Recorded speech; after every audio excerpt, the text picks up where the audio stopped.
Have you ever seen this in a courtroom drama on TV or maybe even the movies? The doctor's on the witness stand and the attorney asks him a question on cross-examination and the doctor says, "I object." He turns to the judge and says, "Do I really have to answer that question?"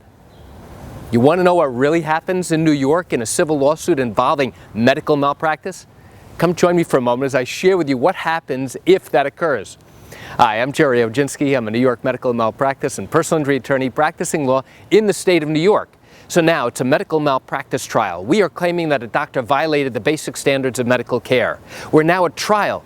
The doctor is on the witness stand, the doctor that you have sued, and I have the ability to cross-examine him as if he is a hostile witness, which in fact he is. He's an adversarial witness. And then I'll be asking him a hypothetical question. Doctor, I want you to assume that the facts I've just told you are true.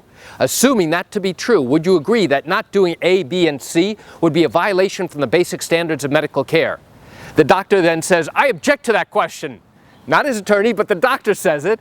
Then turns to the judge for help and says, "Judge, I don't want to answer that question. Do I have to answer that question?" You know what the judge says?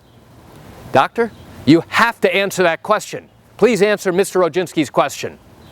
And now, the doctor doesn't want to answer that question. Why? Because he knows the moment he says yes, it would be a violation from good medical care. Now we have that testimony so that if the jury determines that our set of facts are more likely true than not true, then now they have justification to give us a verdict in our favor using the doctor's own testimony.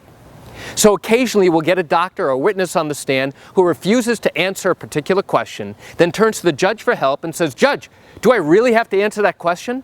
And the judge, assuming my question is appropriate and it's properly phrased, he will tell the doctor, "Yes, doctor, you must answer that question." Or if you can't answer the question, tell him you can't answer the question in the way it's phrased. And a lot of doctors will follow that approach and say, "I can't answer it in the way it's phrased." Fine, so now I'll ask it a different way. And if he says it again, I'll ask it 10 different ways until I get an answer from the doctor. Does it happen? Yeah, it happens occasionally where the doctor turns to the judge for help, but the judge is likely going to turn back to the doctor and say, "Doctor, you've got to answer that question." So why do I share this quick tidbit of information with you? I share it with you just to give you an insight and an inside look into what goes on in a medical malpractice trial here in New York. You know, I realize you're watching this video because you have questions or concerns about your own particular matter. Well, if your matter did happen here in New York and you're thinking about bringing a lawsuit, but you have questions that you need to get answered, what I invite you to do is pick up the phone and call me. I can answer your legal questions. You know, I do this every single day and I'd love to chat with you. You can reach me at 516-487-8207 or by email at Gerry, Gerry, at oginski-law.com. That's it for today's video. I'm Gerry Oginski. Have a great day.